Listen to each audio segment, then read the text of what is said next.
جی السلام علیکم۔ آج جمعہ ہے، سب کو جمعہ مبارک۔ بہت پہلے میں نے اتنی مووی بنائی تو پتہ چلا کہ میں نے ویڈیو کا بٹن ہی کلک نہیں کیا تھا ریکارڈنگ کا۔ یہ حالات ہوتے ہیں میرے پاس۔ میں آپ کا زیادہ ٹائم نہیں لوں گی، وہ شارٹ ٹائم لوں گی، کیونکہ میں اس چیز سے گزرتی ہوں، روز مرتی ہوں، روز جیتی ہوں، یہی کام ہوتا ہے۔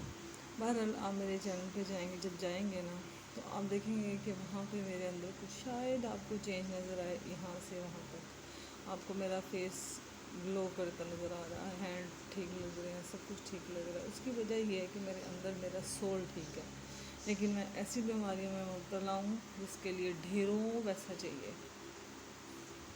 میں یہ اپنے آپ کو کہتی ہوں، میں اپنے رب سے کہتی ہوں کہ یہ کیا ہے، یہ کون سی حکمران ہے۔ میرا ہسبینڈ، میری شادی ایک ایسے بندے سے کی گئی جو میرے سے 32 سال بڑا تھا، اور مجھے کہا گیا یہاں پہ بیٹا سائن کر دے اور اپنے گھر چلی جائے، ٹھیک ہے، اللہ تعالیٰ میرے ماں باپ کو جنت دے۔ یہ میرے ساتھ کیا گیا، یہ میرا قدم قدم پر میرے ساتھ زندگی میں زیادتیاں ہوتی ہیں۔ سارے پردوں سے میرا دل کرتا ہے میں کبھی کبھی پردے اٹھا دوں۔ میں آتش تھی، میں آتش کی بیٹی تھی، میں نے زندگی کی ہر جنگ لڑی، میں نے بہت کوشش کی، لیکن میں 2-3 پوائنٹس پر آ کر جو میں آپ سے بات کرنا چاہتی ہوں کہ میرا پیشن ایجوکیشن تھا۔ میں نے B A, M A, B S, M Ed, B Ed, M Phil, کہیں گے تو ڈگریاں بھی یہاں پہ دکھا دوں گی، یہ لے کے اب مجھے ایسے لگتا ہے کہ میں دنیا سے جا رہی ہوں، میرے پاس بہت تھوڑا ٹائم ہے، اور یہ کاغذ کے ٹکڑے میں نے کیا کیا؟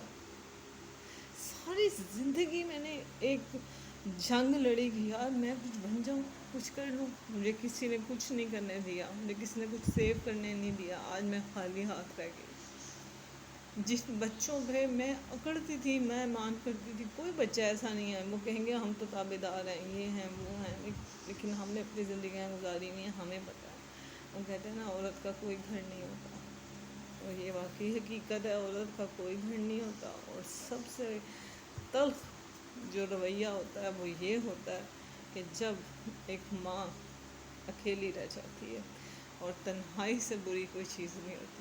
بعض کا تو دل کرتا ہے سوسائڈ کر لوں، کیا کیا؟ اللہ کو کیا میں دکھاؤں گی؟ کہنا نا کہ ظلم سہنا بھی ایک جرم ہے۔ کیوں ظلم سہا؟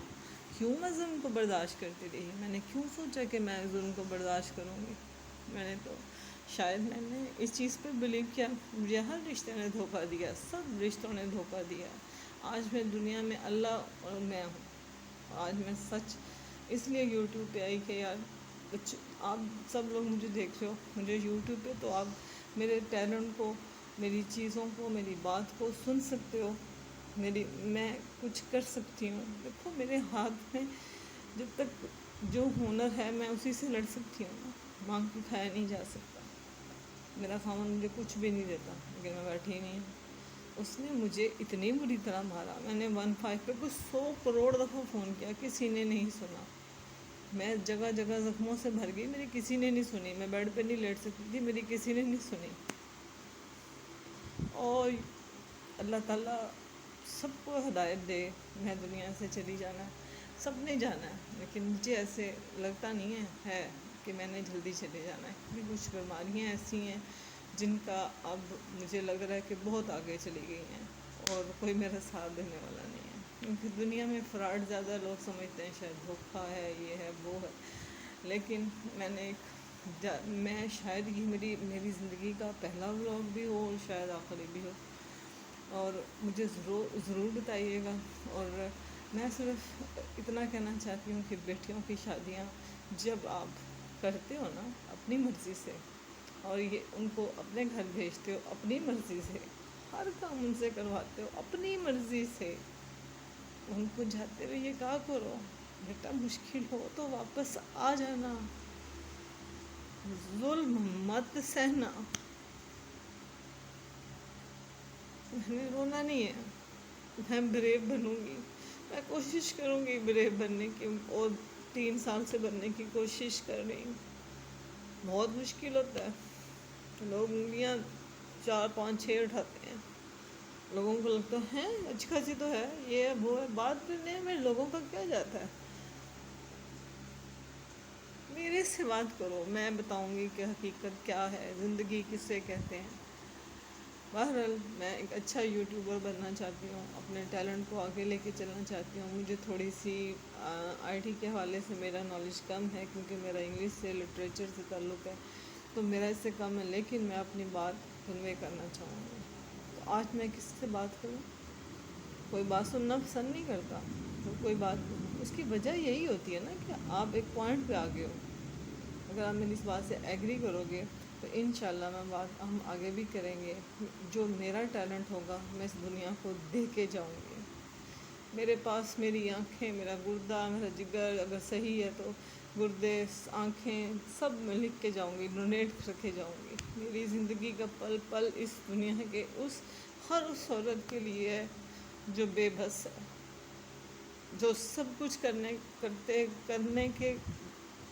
سکتی ہے لیکن قربانیاں دے رہی ہے اس کے ساتھ ہے۔ خدا را جھاگ جائیں، خدا را ان لوگوں کے انٹرویو کرنا جو سڑکوں پہ، پلوں پہ نشے کر کے بیٹھے ہوئے ہیں، ان کا انٹرویو کرنا، اپنے چینل کی پروموٹ کے لیے کرنا، خدا را ڈرو اللہ سے۔ ان کو پروموٹ کرنا حکومت کی ذمہ داری ہے، وہاں سے اٹھانا حکومت کی ذمہ داری۔ ہم اس بات کو اگر ہم بہت زیادہ گھمائیں گے نا تو وہ کریپ بہت آگے جاتی ہے۔ تو جو بیٹیاں، مائیں، بہنیں گھر میں سفید پوشی کی اتنی سخت جنگ لڑ رہے ہیں، میں کبھی آپ کو زخم دکھاؤں، کبھی اپنی رپورٹس دکھاؤں، ڈاکٹر کے رونگٹے کھڑے ہو گئے۔ میں کبھی آپ کو یہ بتاؤں کہ میں نے کیسے اپنے آپ کو کیا، 109 kg سے میں اس وقت 67 پہ آئی۔ بہت ساری جنگیں لڑی، اس کی وجہ تھی وزن کم کرنا، میری لیے زندگی کے لیے ضروری بن چکا تھا۔ آپ میرے ساتھ ایگری کریں گے، بات کریں گے، کمنٹس کریں گے، میں ضرور آپ سے بات کروں گی، اور ضرور ہم اس بارے میں، میرے پاس جو ٹیلنٹ ہوگا میں بات کروں گی۔ ہم انشاءاللہ زندگی میں رہیں۔ جمعہ ہے، سب کے لیے دعا کیجیے گا، میرے لیے بھی دعا کیجیے گا، ٹھیک ہے؟ اللہ تعالیٰ ہم سب کو، سب کے لیے کا ذریعہ، وہ کہتے ہیں نا کہ شاید میں کسی کے لیے ذریعہ بن جاؤں، شاید میرے لیے قسمت میں کچھ نہیں تھا تو میں کسی کو تو دے کے جا سکتی ہوں نا، میں کسی کی زندگی بنا کے چلی جاؤں، کوئی تو نیکی کر کے جاؤں نا۔ تکلیف یہ ہوتی ہے کہ مال نامہ کوئی نہیں ہے، لوگوں کو خوش کرتے زندگی گزر گئی، بچوں کو پالتے زندگی گزر گئی۔ جن بچوں کو اپنے ہاتھوں سے پالا وہ کہتے ہیں کوئی آپ نے انوکھا کام کیا، ساری کرتے ہیں۔ بہت دعا کیجیے گا اور دعاؤں میں یاد رکھیے گا۔ اوکے، اللہ حافظ۔